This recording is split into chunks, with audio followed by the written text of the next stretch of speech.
Hello, my name is Trina Rose Cerezo-Fox, and today I have Michael Cerezo-Fox here to be my volunteer for the skill video of a neurovascular skills assessment video required for a nursing course at Nightingale College. Michael, do you consent to participation in a skills demonstration and being recorded for internal educational purposes?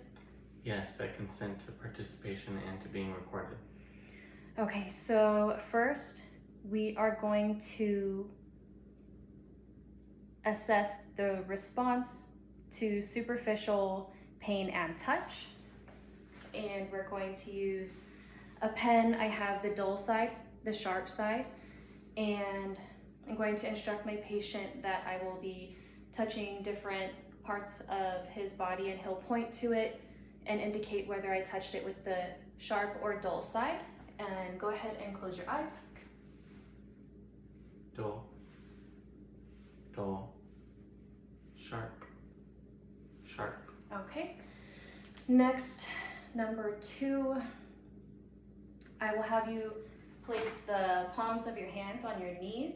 We are going to be assessing the perception of position and movement. So I'll have the patient close their eyes and I will press either up or down.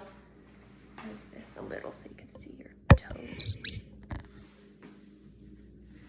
I will either press up or down on your fingers or toes, and you will let me know if it was up or down. So go ahead and close your eyes, and Down, up, up, down. okay. Number 3 is the identification of a familiar object. So patient will keep their eyes closed, and go ahead and show me the palm of one of your hands, and go ahead and tell me what the object is. Coin. Okay, and that is correct. Number 4 is 2-point discrimination.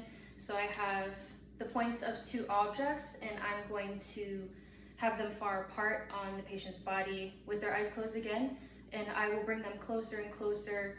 Patient will verbalize saying 2 until it feels like 1. Once I have them together, or once the patient says 1, I will measure the distance between the 2 objects and document it. So we'll go ahead and close your eyes. 2, 2, 2, 1. Okay. That was number 4. Number 5 is the identification of a number drawn on the palm of their hand. So we'll go ahead and expose the palm of your hand to the camera. And with your eyes closed, go ahead and tell me the number I'm drawing. 2. Okay, go ahead and relax your hand. Next, that was number 5. Number 6 is identification of the body part being touched. For this one, I'll have you close your eyes, and I'm going to touch a part of your body, and you'll tell me, you can tell me where it was. Cheeks.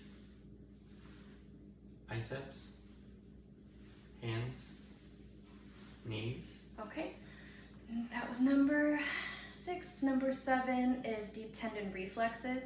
For this one, we'll be assessing the brachial reflex and the patellar reflex. We'll use the reflex hammer, and I will identify or locate the brachial tendon on my patient. Go ahead and relax your arm. Okay, and then I will use the pointed end of the reflex hammer, and it should elicit a response right here on their hand wrist area, which we did see. Next, we will use the flat end of the reflex hammer, and we'll locate the patellar reflex, should be about here, patellar tendon, and we will use the flat end to elicit a patellar reflex. Okay, so that was 7. 8 is plantar reflex. So we're going to use the pointed end of our reflex hammer. We're going to use a kind of a candy cane shape on the lateral side of the foot, working our way inward. Normal response would be the toes either staying as they are or curling down or inward. Abnormal would be if the toes point upward. Let's see.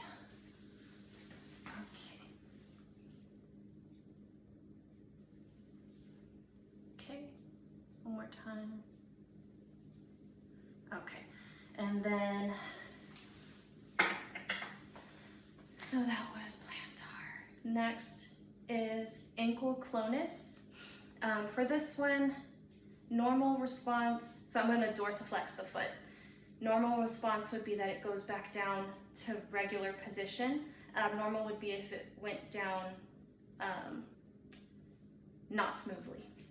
So I will go make sure the patient's leg and foot are relaxed, and I will dorsiflex, and it goes back down. One more time, dorsiflex, and it goes back down. That was number 9. Number 10, cerebellar function and proprioception. This one, I will have you use the heel and use the heel of your foot, and you're going to drag it from the top of your shin downward and do it on both sides. Perfect. Number 11, fine motor skills and with rapid movements. So this one, I'm going to have you touch your finger to nose, and your other hand will be out, and you'll do it back and forth and then quickly. And then faster.